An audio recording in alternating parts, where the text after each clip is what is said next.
Scroll to witness the dominion. This domain is claimed. The apex. Overall, this is actually a pretty playable and decent result. For today's video, we're going to be taking a look at the newly released Grok 4.20 public beta, and in lieu of a traditional introduction to this, I am of course beginning this video actually on the X homepage, where you can see my account and follow me if you want. But truthfully, the reason that I am actually here is because I don't see any traditional announcement post for this model. Essentially, all we see about this are just posts from those involved with its creation talking about it. So essentially, it's a public beta, it's available for use now, and it's supposedly able to learn rapidly. I have seen things talked about such as agent swarms and the mention that there will be iterative improvements released every week. So obviously there's a bunch of potentially interesting things underlying this, but there is no specific public announcement blog post that I can reference as I traditionally do in the introductions to these videos. So basically we're just kind of, I'm not even going to scroll down through here.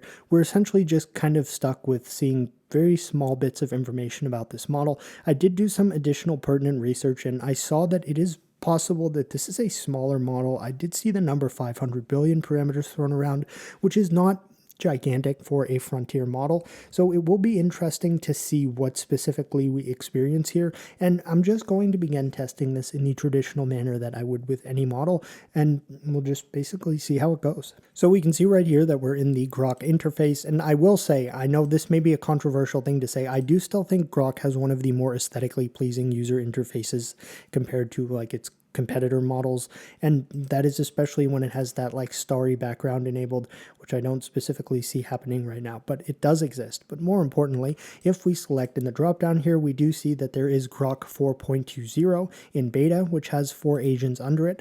So we're going to select that, and traditionally, as we normally do in these tests, let's just start with our browser OS version 2. And we can check again just before we run it. We are on the new beta version, and we'll see what happens. So of course, this browser OS test, interesting. We see a bunch of agents right here, and I do like the little animations for them.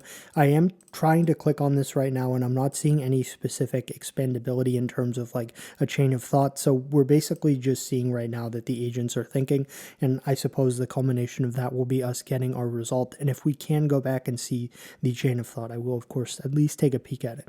But this test is just the browser OS v2. It needs to have the ability to change the wallpaper, 5 applications at least, 2 of which must be functional games, and a special feature that it decides on and implements on its own. We're now able to expand what's going on right here. We see we have a gentleman named Benjamin. I'm generating the full file called Nexus OS. Okay, I've definitely seen that one before. It is searching the web for specific things here. So of course it's possible that it could find syntax on the web that it would then want to use, but regardless of that, I'm cool with whatever this decides to do. All right, and it ended up thinking for 1 minute and 37 seconds. If we do click on that, now we see a significantly more verbose bit of information about what exactly is going on here with these agents. So we have Grok, the leader. Okay, it browsed here. We can hide the thinking, and I'm only seeing, okay, and they were looking for some wallpapers and things of the sort. So, all right, it's now generating the code, and it definitely is very quick in terms of the token speed, so that's cool to see. Let's see what we get. All right, you know what? This is not bad at all. I think it may be a little too zoomed in, but I'm going to be honest in that there is almost like some gravity effect on the UI as I move it around. There's actually a pixelated effect here in the terminal. I'm pleased with this result, and we do see there is not a Pacific Northwest background, but definitely like an Earth style one, and we have these little particles moving up on the screen. So far, I'm pleased with this. Let's type help. Very cool. Clear, open, and then we can open apps from in here. Wallpaper 0 through 4. Let's see if we get the traditional. Okay, so it's possible that's wallpaper 0. Ooh, 2 Jaguars. Nice. 2 vintage Jaguars. All right. Suspicious. It knows my taste. No. All right, let's try wallpaper 2. A MacBook Air. Is that an Air? Yeah. With a magic mouse and a pair of glasses. Okay. Wallpaper 3 is a more traditional earthy landscape, I guess could be said. And then finally, wallpaper 4. Ah, a lighthouse. Very cool. To be honest with you, I'm kind of digging the Jaguar wallpaper, so I'm just going to go back to that one. Let's see our information. Okay, CPU Grok 2 at 100% imagination, RAM infinite browser tabs, uptime 24 hours. All right. Can we minimize to the taskbar? We can. Can we open it back up? We can. Full screen does work as well. All right. Next up, let's just look at our apps one by one. Explorer, Nexus files, and we can also change our wallpapers from in there, which definitely is a bit quicker than doing so through the terminal. We have fake text guides as well. Draggable windows by tile bar, terminal commands control everything. Try matrix on for a surprise. Is that something I'm supposed to type in the terminal? All right, that's pretty cool. I like that, and I just saw a screensaver result like this with the Grok 3.5 open source model that dropped. So it's funny to see two of these in a very short span of time, but I would imagine, can I wiggle the mouse and make this go away? Uh-oh. I don't know if I can. Okay, so I think we're just going to have to refresh. Regardless, though, that was actually pretty cool. Let me put the wallpaper back to the one I like. Text pad, type anything, it's fully functional. All right, very cool. I'll minimize that to the notepad. Calculator. Ooh, wow. Okay, this is quite a zoomed in calculator. All right, that works. 205 times 9. 1845. Divided by 9. 205. Wonderful. All right, I'll minimize this as well. Next up, tic-tac-toe. Okay, X's turn. Now, uh-oh, see, when that happens, it's just not right. Oh, good, there is restart. All right. All right, well, that was good. I did very well there. Finally, then, we have our terminal app. Oh, okay. Do we have a right click? How did I forget to check that? No, we don't have a right click, okay? I am curious, though. The start menu does just show us our apps. Now, what is this skull icon, and what does it do? Oh, that's the matrix rain. I should have figured that out.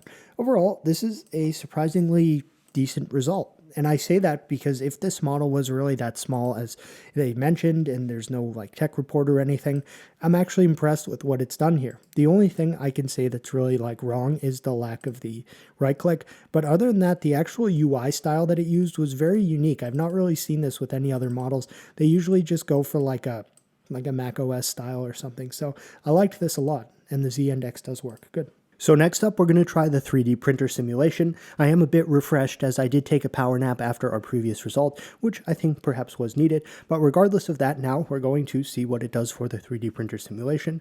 Again, we have our agents thinking here, and I was pleasantly pleased with the browser OS, so this should be an interesting result. All right, after around 2.5 minutes, we're now getting some feedback from some of our agents, such as Benjamin, Harper, and then once again Benjamin. Basically, they're just talking through what specifically they're going to do to accomplish this task. And just doing some more research, as it has been a few more hours since I initially started this video, I have seen a couple folks mention that this is a version with 500 billion parameters, so if that is the case, judge the results accordingly, but I'd say the browser OS for a model of that size was not bad at all. Again, I don't know if it's dense or MOE, but just something to keep in mind as well. All right, so here is our 3D printer simulation. Not bad, you know? This is kind of like basic looking in terms of the actual cubes drawn to form said 3D printer, but it does have a bed. I don't know if the orange thing there is a nozzle. I would have to, I suppose, start the print, but I will say the actual UI here for the shapes is not bad. Uh-oh. All right, that's not bad. And it's printing the triangle, but it is going layer by layer, and we can actually see the nozzle, although it's not necessarily kind of drawn together as it should be, meaning these parts of the nozzle should actually be on the gantry. It is going layer by layer and moving up accordingly. We also have our extruder temp and then layers and simulation speed, so let's just speed this up and then, all right, overall, it did what I asked. Now, I will try the square. Oh, wow. Okay, so they did work. It just seems like the highlighting selection is not necessarily there when we select something aside from a square, but that is a yellow square. Now we'll try a circle. All right, and the nozzle is moving in the correct kind of movement pattern that would make said shape. So overall, this is not a bad result. So I'm going to give it this AI photo that has been generated and used a few times on the channel. That is supposed to be me with a photo that was originally generated, and we'll do the kind of creative writing test. The image shows a smiling man with dark gray zip up, with dark hair and a gray zip-up, with his arm around a blonde woman in green top who looks worried or stressed, in an ornate historic-style room with sunlight streaming in. Okay, good. And I can't expand. Proposed title, Renovated Hearts. Interesting. So when I tested this with, I believe it was the Quen 3.5, the new open source variant of that dropped, I think it also touched upon the renovation trope here, which is something, there's actually like TV shows and stuff about folks who move into old dilapidated like mansions, or call it what you want, and have to renovate them. And oh, all right. All right, this is a bit long, but you know what? We'll go through it. Title, Renovated Hearts. Genre, contemporary romance, grumpy/sunshine, marriage of convenience, small-town fixer-upper. The tagline, she inherited the mansion, he came with the toolbox, together they'll rebuild everything, including love. Then, of course, our main characters.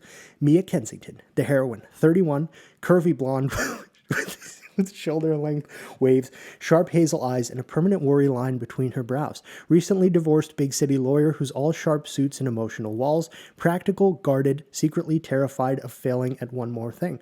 Noah Bennett, hero, 34. That's a little older than I am, but dark-haired, broad-shouldered, all right. Warm brown eyes that always seem to be smiling. Local contractor and eternal optimist who still believes in second chances, fixer-uppers, and happily ever afters. The kind of guy who whistles while he works and means every compliment he gives. We have a supporting cast as well, very interesting. Mia's sharp-tongued best friend and real estate agent, Jess. Noah's cheeky younger brother who helps on the job site and ships them hard. The historic mansion itself. The creaky floors, sunlit parlor, hidden love letters in the walls. All right, so now we have our plot summary. When Mia Kensington's eccentric grandmother dies and leaves her the crumbling 1890s mansion in their sleepy Massachusetts town, I live in Massachusetts, there's one catch. Mia has exactly 12 months to restore the place and open it as a bed and breakfast, or it gets donated to charity. Jeez. Fresh off a brutal divorce and drowning in debt, Mia's plan is simple. Sell fast and run. That works. Enter Noah Bennett, the ridiculously cheerful contractor her grandmother hired months earlier. Okay, so that's how we introduce him. He's already halfway in love with the house and secretly with the girl who used to steal his baseball cards in 3rd grade. When a heritage grant requires proof of quote-unquote family commitment, Noah jokingly suggests a quick courthouse marriage. Mia, desperately and out of options, says yes. What starts as a paper-only arrangement turns into late-night demolition sessions, paint fights in the parlor, and one very real honeymoon suite that neither of them is supposed to use. But every smile Noah flashes makes Mia's walls crack a little more, and every time she lets him in, he falls harder. The cover photo, their official quote-unquote happy couple shot for the grant paperwork, taken in the sun-drenched parlor right after Mia whispered, "This is never going to work." Noah's answer was to pull her close and grin like he already knew the ending. Oh God, I read down the page, and I shouldn't have. Simple chapter outline. 1. The will. Mia returns to the mansion, meets the lawyer, and learns the impossible deadline. 2. The contractor. Noah shows up with coffee and blueprints. Sparks and arguments fly instantly. 3. The deal. Grant rules force the fake marriage. They tie the knot at City Hall in jeans. 4. Moving in. First night under the same roof, awkward dinner, one shared bathroom, 0 personal space. 5. Renovation montage. They tear down walls, literal and figurative, find old love letters, share pizza on the floor. 6. The first kiss. Power outage during a storm, they huddle in the parlor and everything changes. 7. Cracks appear. Mia's ex shows up offering help. Noah overhears her doubts. Tension explodes. 8. The big fight. In the exact parlor from the cover, Mia panics and tries to call it off. 9. The grand gesture. Noah finishes the parlor alone as a love letter, then gives her the choice to walk away or stay forever. Epilogue. Grand opening of Kensington Manor B&B, 6 months later with a very real wedding this time. Very nice. Then we have, of course, heat level. Medium slow burn with plenty of tension, one very steamy renovation, break scene, and a guaranteed... I have no idea what that means, and I need to ask. The whole story is warm, funny, a little angsty, and ends with the mansion and their hearts fully restored and shining. Perfect match for that cover moment when he's already all in and she's one smile away from believing it. Oh, good. Guaranteed happily ever after. Good. Okay, I saw digital prototype, so I'll try that. So we'll give it the hand-drawn wireframe for the Stevie Slappis portfolio and ask it to turn it into a digital prototype website that would get someone hired at a top AI company. Interesting. So it's searching the web for Stevie Lapis. Okay. Professional young AI engineer, headshot, male or non-binary, smiling, confident tech professional, short hair, glasses, futuristic AI generated art, abstract neural network, background, dark theme, neon, purple, blue. All right, so this is only 207 lines of code. I'm interested to see. Okay, it did kind of get the big S, but again, it's only Stevie Lapis, but we do have SL. The lines are kind of there from the wireframe. I don't believe that is necessarily what I'd envisioned when I think Stevie Lapis, but who knows? View my work, and that does seem to be kind of like a GitHub sort of thing about me, an AI engineer, skills. In addition to this, featured projects, Neural Sketch, Wireframe. The hover effects are nice. We do have a live demo button, as well as our Agent Forge, multi-agent research swarm. Let's build the future together, built with passion for AI and a little help from Grok. Kind of mid, but in the small amount of lines of code, I suppose it was okay. I think this is a result that could benefit from some criticism. All right, let's see how it responds to my critique where I just said, hey, I think you could do a little better in terms of how many lines of code there are. In addition to that, our friend is really mainly going for Anthropic. User is pissed about the short code, wants 1,500 lines, specifically targeting Anthropic, not XAI, needs a rebrand. User wants a massive upgrade. User wants much bigger, more premium. Okay.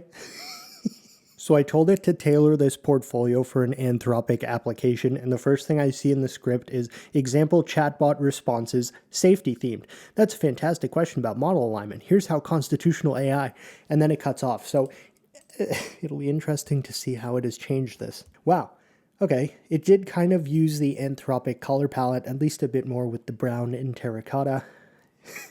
Talk to my AI twin. So one thing I see here, current focus, constitutional AI v2. Scroll to begin. Building alignment tools, open source safety repos. This thing leaned entirely into the safety and alignment theme. We also have a nice timeline of our friend Stevie Lapis's experience here. Research intern, Anthropic adjacent lab, NDA. So NDA is always a good way to just pretend you had work experience because I can't tell you specifically where because it's under NDA. ML engineer, startup, stealth, kind of same with that. And then open source, independent AI safety engineer. So these are all like plausibly deniable roles that this individual may have had. Selected projects, constitutional wireframe production. Oh, okay, so this is Grok telling me this is exactly what I wanted for. Research and publications, Claude-inspired Stevie AI. So it did put a little chatbot in here, but I think there was only one default reply, so. Built as a love letter to Anthropic, hand-coded with care and constitutional principles. Wow. All right, now let's try the 3D Flight Combat Simulator game. This is a test that I've tried with, I think, the previous version of Grok. Basically, I tried this with some form of Grok 4.1 thinking beta, and it gave us this. So we're essentially looking for something better than this. All right, so here is our flight combat simulator. Very, very retro aesthetic. I kind of like the aesthetic. This is a significant improvement in the previous Grok 4.1 result that I had seen, basically just because it actually works. And there is an enemy there flying and shooting at us. Man, this model, if this really is 500 billion parameters, if they open source this, it would be like a big, like Mac on Anthropic and OpenAI, at least in the community sentiment. I know Grok is very polarizing in terms of the opinions folks have on it, but to be honest with you,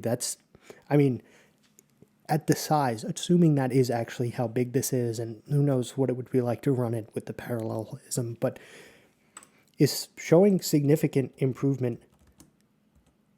That's not bad at all. That's pretty good.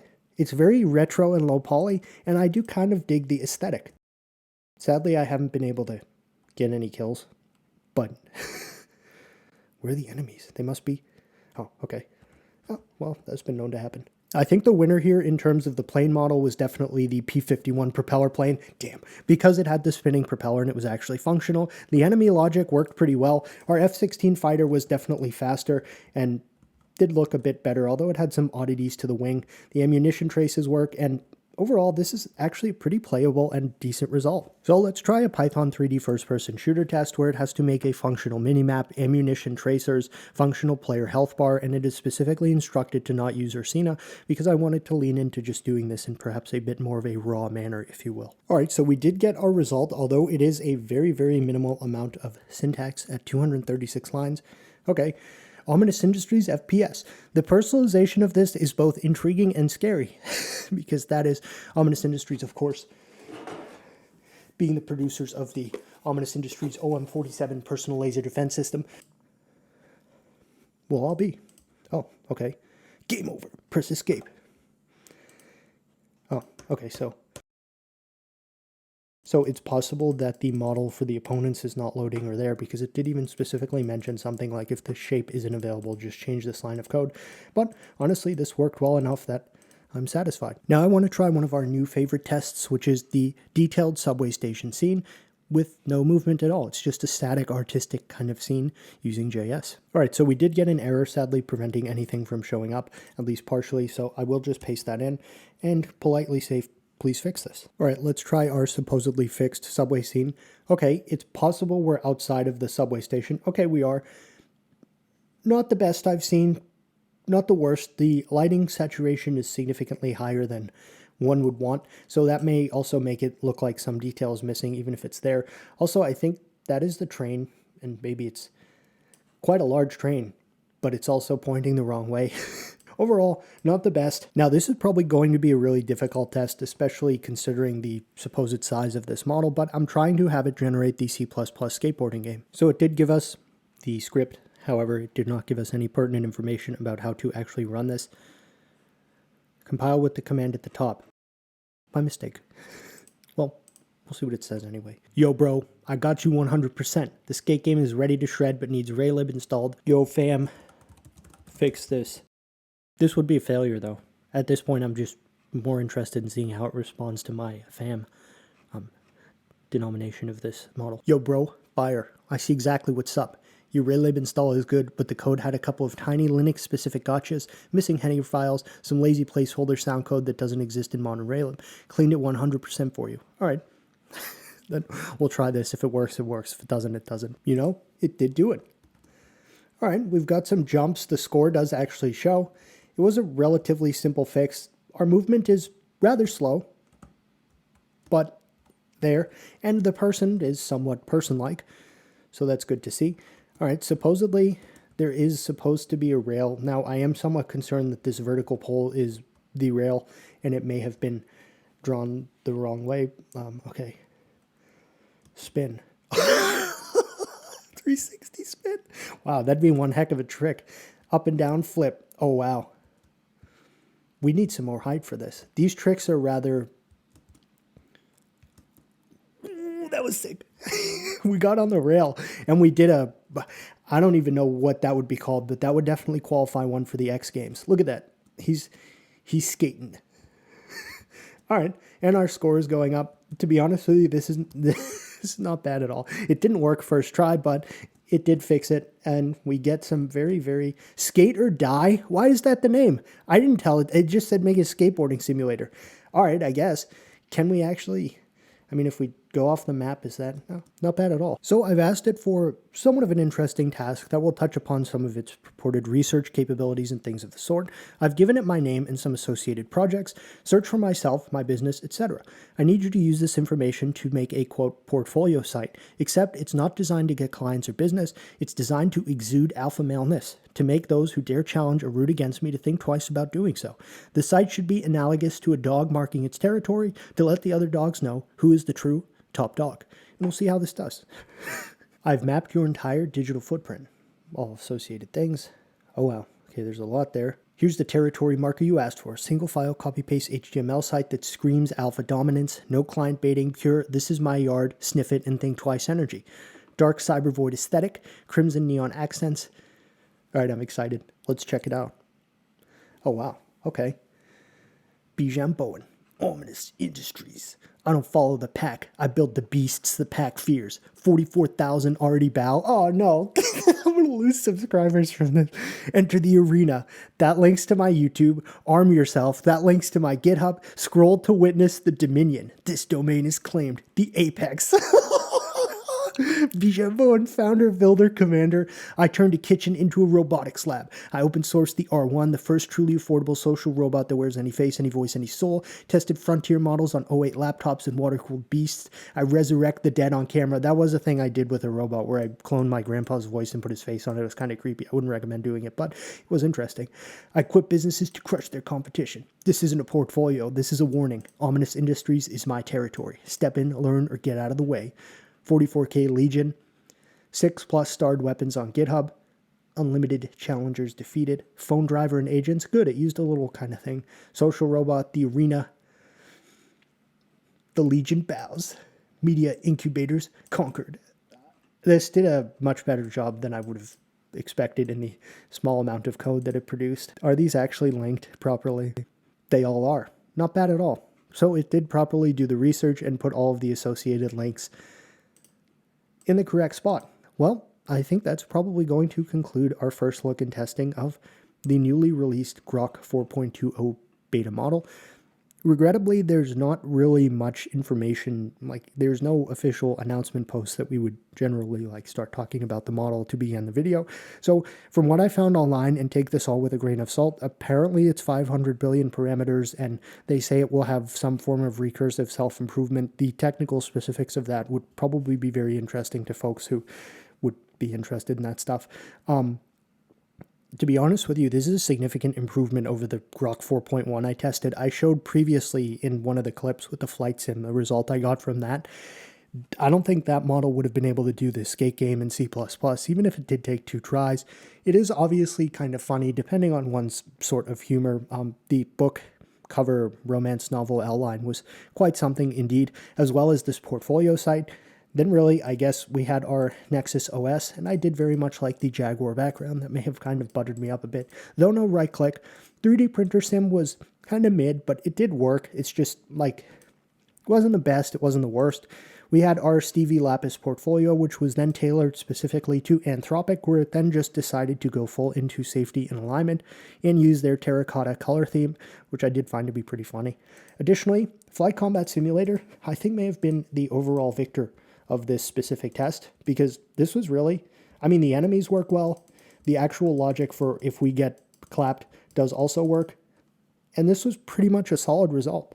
The subway station didn't work at first try, and then it kind of worked, but the saturation was just kind of oversaturated. And then, of course, how could we forget? So overall, that's going to conclude our first look and testing of this model. If you have any questions, please feel free to leave them in the comments. I do read them. I've just not really been replying to them because I'm overwhelmed. And feel free to follow me on X. I've been trying to grow up on here so I can, post more unhinged things. With that, thanks for watching.